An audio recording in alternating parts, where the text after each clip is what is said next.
எம்பெருமான நபி ஸல்லல்லாஹு அலைஹி வஸல்லம் அவர்கள் மீதும் அவரது வாழ்வே வாழ்வாது நல்வாது அப்படியே பின்பற்றி வாழ்ந்து மனித உத்தம சத்திய ஷாபங்கள் மீதும் தாபிங்கள் தபே தாபிங்கள் நாதாக்கள் சோதாக்கள் அனைவரின் மீதும் இந்த அவைக்கு வருக தந்திருக்கும் அனைவரின் மீதும் அல்லாஹ்வின் சாந்தியம் சமாதானமும் என்றென்று நின்று நிலட்டுமாக என்று துவா செய்தவளால் இஸ்லாத்தின் காணிக்கையான சலாத்தினை சமர்ப்பணம் செய்தவளால் எனது உரையை நான் ஆரம்பம் செய்கிறேன்.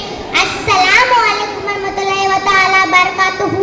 நான் உங்கள் முன் பேச வந்துள்ள தலைப்பே கலாச்சார சீரழியும் காபி நபியின் போதனைகளும் என்ற தலைப்பில் பேச வந்துள்ளேன்.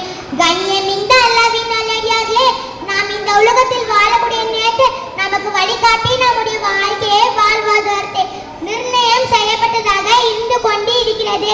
ஒரு மனிதன் இப்படித்தான் வாழ வேண்டும்.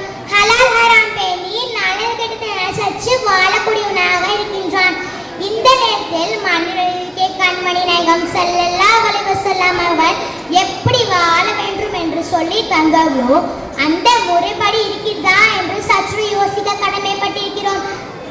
கலாச்சாரம் என்ற பெயரில் நாகரிகம் என்ற பெயரில் மனிதன் வழிகெட்டு போவதையும் நாம் பார்க்கின்றோம். நபி ஸல்லல்லாஹு அலைஹி வஸல்லம் கூறினார்கள்,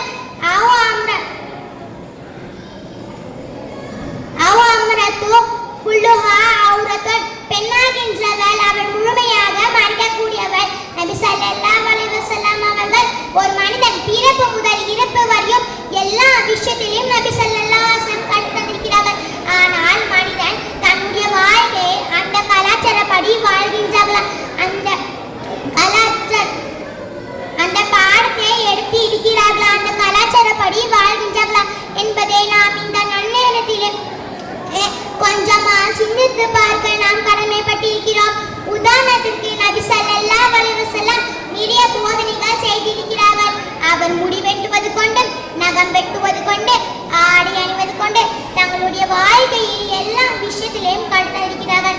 ஆனால் இன்று மனிதனுடைய வாழ்க்கையை பார்க்கின்றோம்.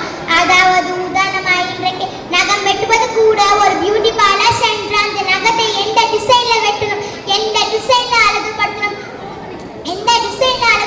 எவ்வளவு பெருசாக வளர்த்தணும், எவ்வளவு சின்னதாக வெட்டணும் என்ற பெண்களே கலாச்சாரத்தில் மாட்டிக்கொண்டிருந்தது. ஆனால் நபி ஸல்லல்லாஹு அலைஹி வஸல்லம் கற்றுத்தந்த அந்த போதனை இன்று கலாச்சாரம் என்ற அடிப்படையில் மாறப்பட்டுள்ளது.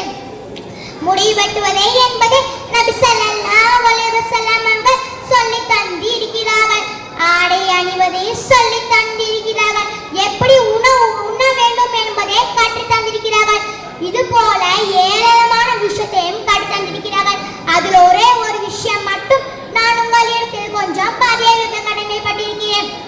ஒரே ஒரு விஷயம், ஆடை கலாச்சாரத்தில் இந்த சமூகத்துக்கு மத்தியில் ஆடை கலாச்சாரம் என்பதே மிகவும் அநாகரிகமாக போய்கொண்டுள்ளது.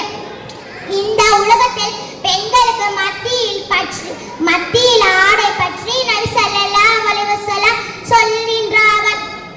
தங்களது உடல் முழுவதையும் மறைப்பது அவுரத் என்று சொல்கின்றார்கள். கையையும் காலையும் மறைப்பது அவுரத் என்று சொல்கின்றார்கள். இப்படி எல்லா விஷயத்தையும் அவுரத் என்று சொல்கின்றார்கள். ஆனால் இன்றைக்கு எனக்கு மத்தியில் போடக்கூடிய ஆடை நம்முடைய புர்காவாகும். உடலை மறைக்க புர்காவை போடுகின்றோம். ஆனால் அந்த புர்கா எந்த நிலைமையில் இருக்கிறது